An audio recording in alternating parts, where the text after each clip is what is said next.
C'est un outil qui permet de gérer les incertitudes. Qu'est-ce que ça sous-entend?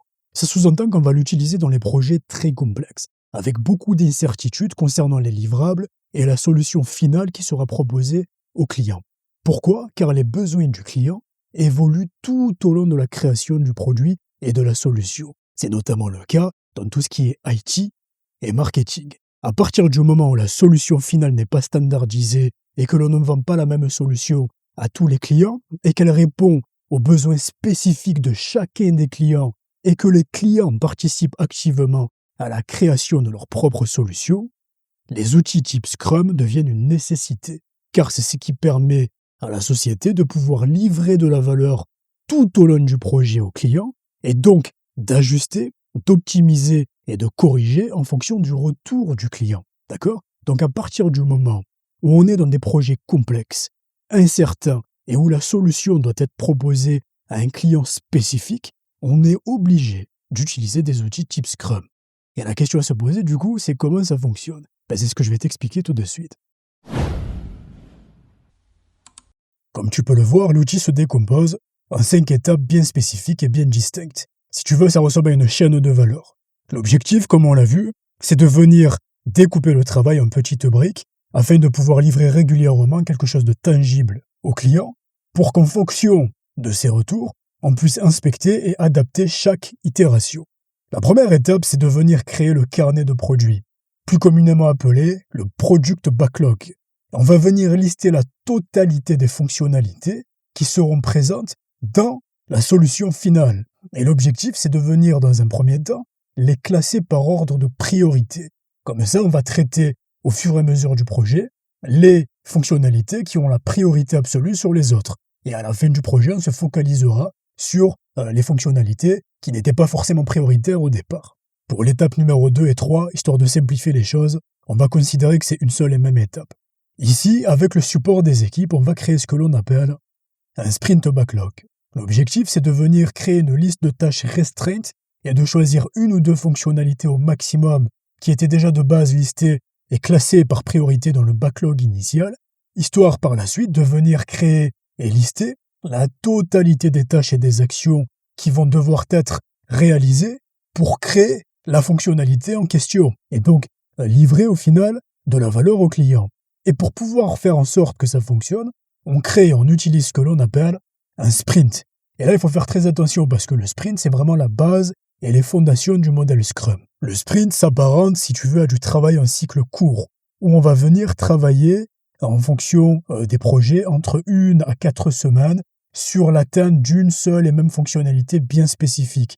On va mettre, comme je te l'ai dit, toute la force de frappe pendant cette période de sprint. En gros, ça se présente sous cette forme-là. Et tu vois, on est vraiment dans la gestion de projet type diagramme de Gantt, où on va venir lister toutes les périodes de sprint dans un calendrier et un agenda. On va venir classer et prioriser les actions. On va attribuer des missions à chaque responsable et à chaque individu qui compose l'équipe, des dates butoirs, et on va classer tout ça par ordre de priorité. Et là où il faut faire très attention, c'est que par abus de langage, on appelle ça un sprint. Mais dans les faits, ce n'est pas forcément un sprint. On parle plutôt de marathon.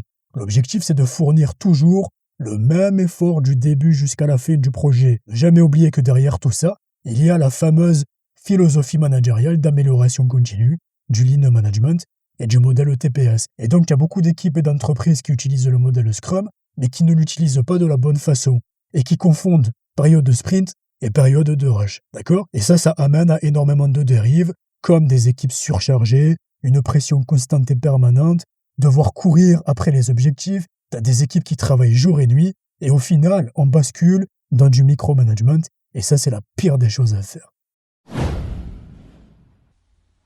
Contrairement au Scrum, qui lui s'inspire du Lean Management et du modèle TPS, l'outil Kanban, quant à lui, fait partie intégrante de la méthodologie Toyota Production System. C'est d'ailleurs l'un des nombreux outils qui composent cette méthode. Si tu veux, c'est une sorte d'outil de visualisation stratégique et opérationnelle. L'objectif, limiter au maximum le trop-plein de travail effectué en même temps. Ça vient donc prendre à contre-pied la majorité des entreprises où tout est urgent, les équipes ont 50 000 trucs à faire en même temps, et les objectifs, au final, ne sont pas atteints. Le Kanban te dit, on calme les choses, je finis l'action qui est prioritaire, avant d'attaquer quoi que ce soit. En gros, là, on n'est pas forcément dans le sprint comme le Scrum, mais on est plutôt dans l'amélioration continue des flux. On l'utilise notamment beaucoup en industrie, dans tout ce qui est support, process, maintenance, quand il y a beaucoup d'incidents à devoir réparer à l'instant T, quand il y a beaucoup de problèmes et qu'on a besoin d'une visualisation immédiate. Le Kanban permet l'amélioration des flux, l'amélioration continue, et donc d'avoir une meilleure visibilité. Concernant l'outil Kanban, on a cette fois-ci un simple tableau à 6 colonnes. Tu vas voir, c'est très rapide, très simple, mais extrêmement efficace. Dans la première colonne, on a ce que l'on appelle la to-do list. L'objectif ici, c'est de venir lister la totalité des actions à réaliser et surtout les classer par ordre de priorité pour se focaliser sur les actions prioritaires. Et l'objectif du Kanban, c'est d'avoir une visualisation opérationnelle concernant la mission durant la totalité de son processus de réalisation. Et en gros, ça se présente sous un tableau de cette forme-là. Il y en a qui le font en réel avec des post-it, il y en a qui le font avec un tableau, ça dépend des organisations et les préférences de chacun. Et là où cet outil est intéressant, c'est qu'en un seul coup d'œil, on a un visuel très précis et très détaillé de la situation opérationnelle. C'est notamment très intéressant pour ceux qui bossent dans des secteurs très techniques, à flux continu, ceux qui bossent dans l'industrie, l'énergie, des secteurs avec beaucoup d'éléments opérationnels, la maintenance par exemple. Si demain tu dois réaliser des actes de maintenance ou de prévention, eh ben voilà, je sais où est-ce que je me situe par rapport à l'état d'avancement du process opérationnel. Qu'est-ce qu'il y a en phase de test qui est bloqué et éviter de perdre du temps à faire 50 000 actions en même temps. Donc j'ai mon état d'avancement en temps réel. La phase de test, c'est si jamais tu lances une mission et qu'elle est terminée, ben on va venir tester la mission en question et voir si elle est conforme au cahier des charges et aux exigences, elle passe en terminé. Si elle n'est pas conforme, on la bloque en attendant de revenir dessus. D'accord ? Et là où c'est encore beaucoup plus intéressant, c'est que d'un point de vue de l'outil Scrum, on peut intégrer l'outil Kanban. C'est ce que l'on appelle le Scrumban. Et donc ça permet de faire d'une pierre deux coups et ça permet aussi de faciliter la gestion du Scrum qui de base par nature est un petit peu plus complexe. Donc tu vois, c'est un outil très facile, très visuel et que n'importe qui peut utiliser dans son business ou dans ses fonctions au quotidien. En guise de conclusion, je te propose un rapide récapitulatif. Le modèle TPS et le Lean Management, ce sont des philosophies managériales, des méthodologies qui permettent de comprendre le fonctionnement d'une organisation et donc d'améliorer en continu cette organisation via l'optimisation des process opérationnels. Le but, augmenter la rentabilité et la productivité. L'outil Scrum, c'est un outil qui permet de livrer de la valeur tout au long du projet, surtout dans les projets à forte incertitude. L'outil Kanban, quant à lui, c'est un outil de visualisation stratégique et d'optimisation des flux. Mais au-delà de ça, ce qu'il faut comprendre, c'est qu'il ne faut pas chercher à essayer de déterminer quel est le meilleur outil. La question à se poser, c'est pas ça. La question à se poser, c'est quel est l'outil qui me permettra de répondre à ma problématique ? Quel est l'outil qui est le plus adapté à ma problématique ? Ce ne sont pas les outils et les méthodes qui permettent d'augmenter la performance, c'est la compréhension et la mise en application des individus qui permet d'atteindre des objectifs. Ok ?